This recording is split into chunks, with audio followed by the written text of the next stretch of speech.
রয়েছে, কেন্দ্রীয় বাহিনী রয়েছে এবং সেখানে কিন্তু এই অপসারিত যিনি কিনা সুপার সঞ্জয় বশিষ্ঠ তার বাড়িতে তল্লাশি অভিযান করছে সিবিআইয়ের আধিকারিকরা। তার কারণ একটাই যে এই আর্থিক যে দুর্নীতি, এই আর্থিক দুর্নীতি মামলায় কি কানেকশন বা কোন সূত্র ধরে লেনদেন হয়েছিল বা সেক্ষেত্রে কোনো রকম কোনো ট্রানজাকশন হয়েছিল কিনা, ব্যাংকিং যে নথি সেগুলো কিন্তু তারা খতিয়ে দেখতে চাইছে।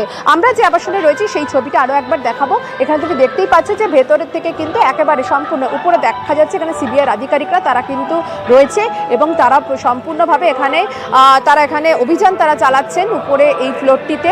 তোমাকে সেই ছবি দেখাচ্ছি, জানালা থেকে দেখতেই পাচ্ছ যে সেখানে অফিসাররা এখানে রয়েছেন ভেতরে, পাশাপাশি বাইরে রয়েছে কেন্দ্রীয় বাহিনী। তবে টেন্ডার দুর্নীতি মামলায় তুমি জানো যে এই হাইকোর্টে যে মামলা হয়েছিল সেই মামলার পরিপ্রেক্ষিতেই হাইকোর্টে নির্দেশ দেয় যে এই মামলার তদন্তভার সিবিআইকে দেওয়ার জন্য, কারণ রাজ্য সরকারের তরফ থেকে সিট গঠন করা হয়েছিল। কিন্তু তারপরে এই মামলাতে হাইকোর্টের তরফ থেকে সিবিআইকে তদন্তভার দেওয়ার পরে এফআইআর হয় এবং এফআইআর হওয়ার আগে গতকালকে সম্পূর্ণ নথি অর্থাৎ যা যা নথি ছিল সেই সম্পূর্ণ নথি কিন্তু সিবিআইকে দিয়ে দেওয়া হয় এই মামলার। আর আজকেই সকালবেলায় দেখা যায় যে তদন্তভার হাতে নেওয়ার পরেই সিবিআই তদন্তকারী আধিকারিকরা তারা 6 থেকে 7 জনের একটি টিম এসে পৌঁছায় এন্টালির এই আবাসনে, যেখানে কিনা সঞ্জয় বশিষ্ঠের যেখানে তিনি থাকেন, এবং তারই সঙ্গে কেন্দ্রীয় বাহিনীর আধিকারিকরা রয়েছেন যারা কিন্তু নিরাপত্তায় মোতায়েন রয়েছেন, কারণ এই সার্চ অপারেশন চলার সময় যাতে কোনো রকম কোনো অপ্রীতিকর ঘটনা না ঘটে।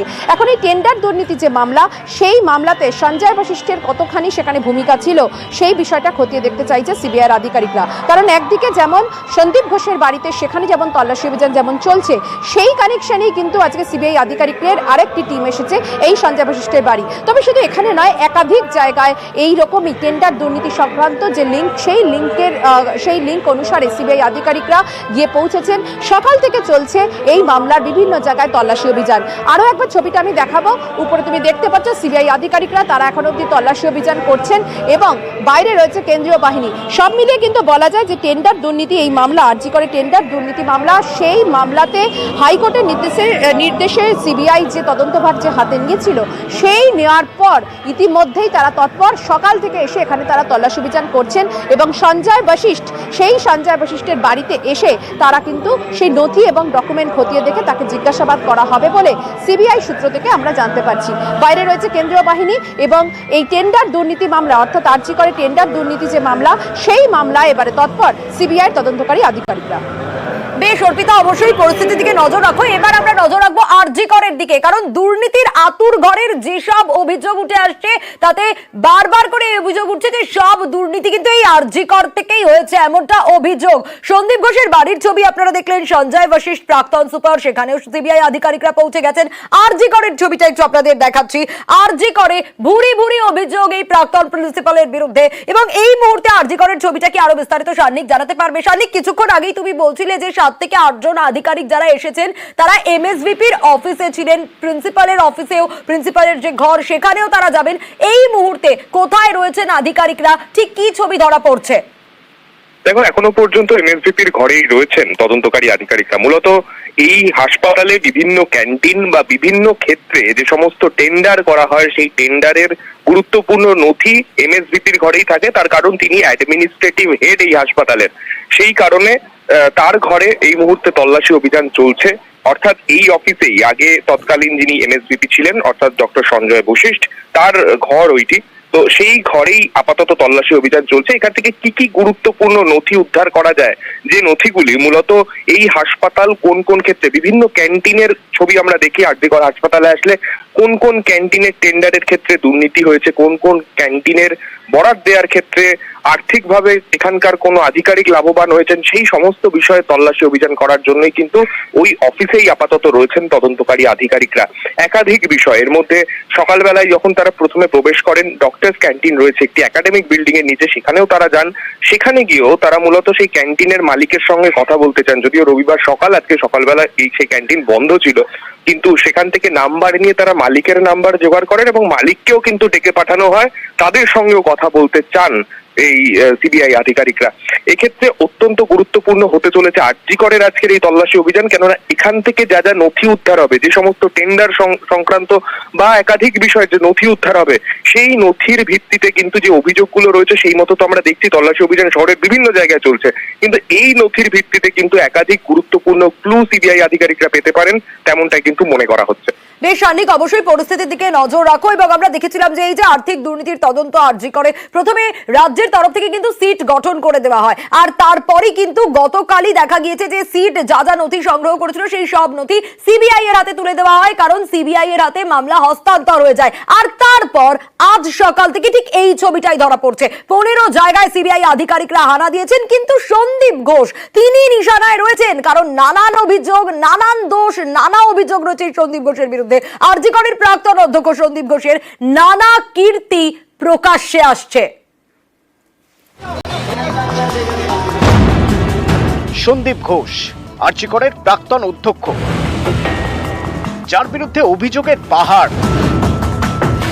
সন্দীপ জামানার আরো কীর্তি এবার প্রকাশ্যে।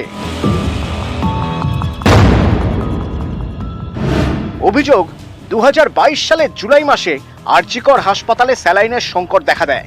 এতে চরম নাজেহাল হতে হয় রোগীদের। কিন্তু কেন এই পরিস্থিতি? অভিযোগ, স্যালাইন সরবরাহকারী সংস্থার প্রাপ্য টাকা দীর্ঘদিন দেওয়া হয়নি, তাই আরজি কর হাসপাতালে স্যালাইন সরবরাহ বন্ধ করে দেয় সংস্থাটি। কিন্তু আরজি করের তৎকালীন অধ্যক্ষ সন্দীপ ঘোষ এই দাবি মানতে চাননি।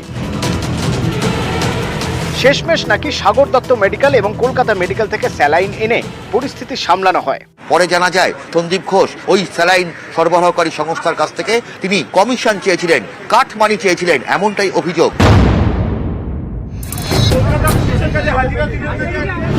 অভিযোগ, 2023-এর জানুয়ারিতে আরজি কর হাসপাতালের মর্গ থেকে 4টি দেহ লোপাট হয়ে যায়। অভিযোগ, পরিবারকে না জানিয়েই উত্তর পূর্ব ভারতের একটি মেডিকেল কলেজে দেহগুলি ভাড়া দেওয়া হয়।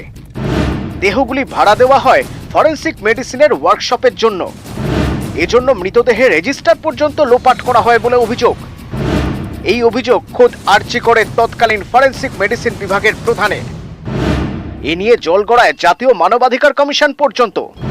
অভিযোগ, এরপরেই দ্রুত বদলি করে দেওয়া হয় তৎকালীন ফরেনসিক মেডিসিন বিভাগের প্রধানকে। উনি ডেড বডিগুলো ওয়ার্কশপের জন্য দিয়ে দিতেন, বিক্রি করে দিতেন। আনক্লেম বডি, পিএম বডি, এটা নিয়ে কমপ্লেন হয়েছিল, ন্যাশনাল হিউম্যান রাইট কমিশন থেকে তদন্ত করেছিল, কোর্টে পিআইএলও হয়েছিল।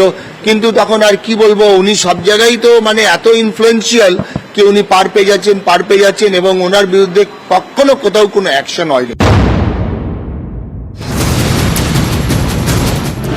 অভিযোগ, সন্দীপ ঘোষের জমানায় আরজি কর হাসপাতালে 30টি সিসি ক্যামেরা লাগানোর জন্য 14 লক্ষ টাকা খরচ দেখানো হয়, কিন্তু বাস্তবে এত সিসি ক্যামেরা লাগানোই হয়নি।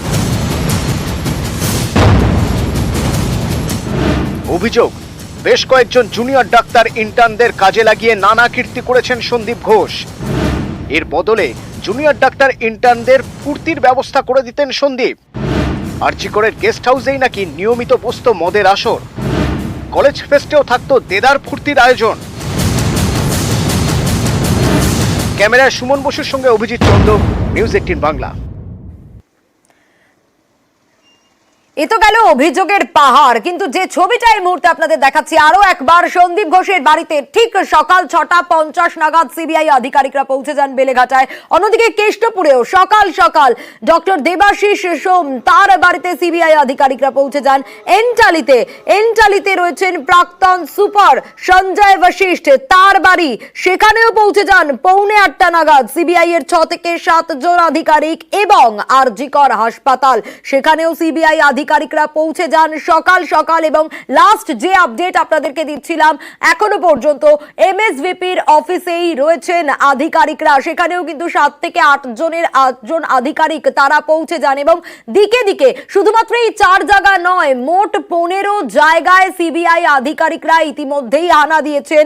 এবং ক্যান্টিনের টেন্ডার পাইয়ে দেওয়ার নামেও দুর্নীতি হয়েছে আরজি করে। কিন্তু এই মুহূর্তে সেই সব নথিপত্র কতটা কি পাওয়া যায় খতিয়ে দেখা হচ্ছে, কারণ এই সন্দীপ ঘোষ তার বিরুদ্ধে কিন্তু ভুরি ভুরি অভিযোগ রয়েছে।